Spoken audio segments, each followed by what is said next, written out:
मला सांगा, देव म्हणजे नक्की काय असतो? त्या दिवशी सहजच ताई घरी आली होती. चहापाणी झालं आणि मध्येच तिने अगदीच अनपेक्षित प्रश्न विचारला.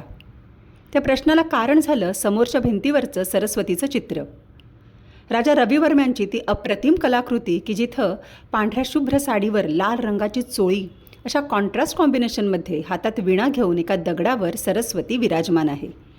त्या फोटोकडे पाहून ताईने विचारलं, सरस्वतीच्या पायात जोडवी नाही आहे, तिचं लग्न झालं आहे ना, मग असायला नको का? ह्या प्रश्नाचं मला खूप हसू आलं आणि मागे कधीतरी वाचलेली एक गोष्ट आठवली. एक माणूस माकडाला विचारतो, काय रे, तुमच्यामध्ये देवाला मानतात का? माकड म्हणतं, काहीतरीच काय, आम्ही देवाला मानणारी माकडं आहोत. मानतो म्हणजे काय, मानतोच आम्ही. तो माणूस पुढे विचारतो, मग तुमचा देव आहे कसा, तुमच्यासारखा? माकड म्हणतं, भलतंच काय बोलता राव, आमचा देव आमच्यासारखा अजिबात नाही. त्याला 3 शेपटे आहेत, 3 डोकी आहेत आणि तो इतका मोठा आहे की विचारूच नका. तो माणूस मग एका मुंगीकडे जातो आणि पुन्हा आधीचेच प्रश्न तिला विचारतो. मुंगी पण म्हणते, बाबा रे, आम्ही देवाला मानणाऱ्या आणि त्यांचा देव पण खूप मोठा आहे. त्याला 24 पाय आहेत, 4 डोकी आहेत आणि तो देव त्यांच्यासारखा अजिबात नाही.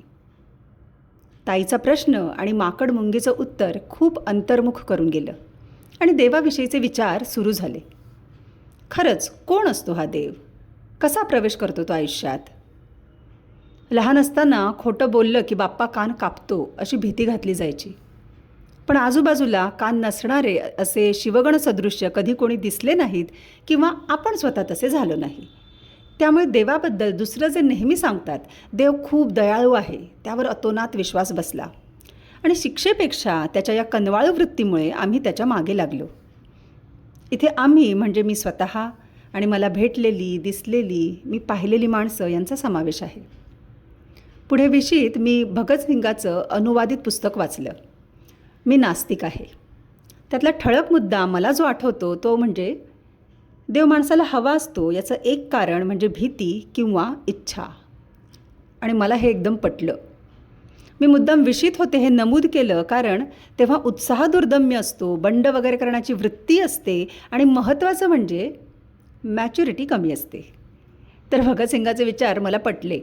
मी स्वतःला त्यात बघितलं आणि वाटलं, अरे हो, मी यासाठीच तर देव मानते. विशेष करून परीक्षेला त्याच्या एवढा जीवाभावाचा कोणी वाटत नाही. भीती आणि इच्छा अत्युन्नत होण्याचा तो काळ असतो. मग म्हटलं, आता आपण देव मानायला नको. कोणाला पटणार नाही, पण 6 महिने मी देवाला मानलं नाही. बरोबर 6 महिनेच. पुन्हा मी माझ्या देवाकडे आलेच. भगतसिंगाचं काही चुकलं नव्हतं. तो बरोबरच म्हणाला, जर माणसाला कसलंच भय राहिलं नाही, माझी इच्छा पूर्ण होते की नाही याची चिंता राहिली नाही, ही खूपच आदर्शवादी आयडियलिस्टिक गोष्ट आहे. त्यासाठी माणूस स्थितप्रज्ञ असायला पाहिजे. मग असा विचार करूया की जर माणसाला कोणती भीतीच नसती, सगळ्यात मोठी भीती मरणाची, तीच जर नसती, त्याच्या सगळ्या इच्छा पूर्ण होणारच असतील, तर मग अशा स्वप्नकल्पस्थितीत देवाची आठवण येईल का? होकारार्थी उत्तर येणं थोडं अवघड आहे. पण मग आता पुढचा प्रश्न असा की भीती किंवा इच्छेमुळे का होईना या देवाकडे जाणं चुकीचं आहे का? 3 इडियट्स सिनेमामध्ये रॅन्चो त्या सिक्युरिटी गार्डची आठवण सांगतो, जो ऑल इज वेल म्हणत रात्रीचा पहारा द्यायचा. एकदा गावात चोरी होती आणि कळतं की तो सिक्युरिटी गार्ड ठार बहिरा आहे. हा प्रसंग सांगून रॅन्चो जीवनाबद्दलचं तत्त्वज्ञान सांगतो. पण मला त्या देवाच्या निर्मितीचं गमक मिळतं. बऱ्याच जणांसाठी देव असाच असतो, जो त्यांचा योगक्षेम वाहणारा त्यांना वाटतो. आपली सगळी काळजी त्याने घेतली आहे किंवा तो घेईलच असा त्यांना विश्वास वाटतो.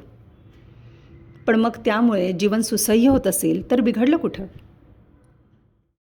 3 इडियट्ससारखा बऱ्याच जणांनी टॉम हँक्सचा कास्ट अवे पाहिला असेल. त्यात त्या बेटावर अडकलेल्या टॉमचा एक व्हॉलीबॉल मित्र होतो म्हणण्यापेक्षा टॉम त्याला मित्र बनवतो, त्याच्याशी मैत्री करतो असं म्हणूया. तो त्या बॉलचं नाव पण ठेवतो, विल्सन. त्या बेटावरून निघून जाण्याची तयारी टॉम करायला घेतो तेव्हा त्याचा सोबती असतो विल्सन. टॉम त्याला विचारूनच निर्णय घेतो. ते त्या बेटावरून निघतात, प्रवासाला सुरुवात होते आणि मग एकदा विल्सनची आणि टॉमची ताटातूट होते. टॉम त्यामुळे इतका हताश होतो की पुढे प्रवास करण्याचा त्याचा उत्साहच त्याच्या शक्तीबरोबर गळून जातो. मला नेहमी विल्सनचं हे पात्र आपल्या देवासारखं वाटतं, एक सोबती. आणि माझ्यासाठी माझा देव असाच आहे. त्याच्यासोबत असणं मला आवडतं, त्याच्यासोबत बोलणं मला आवडतं, मला तो समजून घेतो. आणि हे जरी सत्य नसेल, माझी समजूत असेल, तर it's totally okay with me. आता विशी पलीकडे जाऊन जवळजवळ 20 वर्ष निघून गेल्यावर मॅच्युरिटी थोडी वाढली आहे असं वाटतं.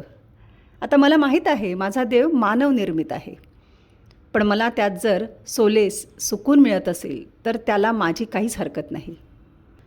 ताईला जेव्हा प्रश्न पडला सरस्वतीच्या पायात जोडवी का नाही, यात तिची देवाबद्दलची, खरं म्हणजे देवीबद्दलची जवळीकच तर आहे, बाकी काय. आणि देवाबद्दलची ही जवळीक असल्याने जीवन सुंदर होत असेल तर ती असावी की नसावी, ती असणं चांगलं की वाईट, याचा काथ्याकूट करण्यात तरी काय तथ्य आहे.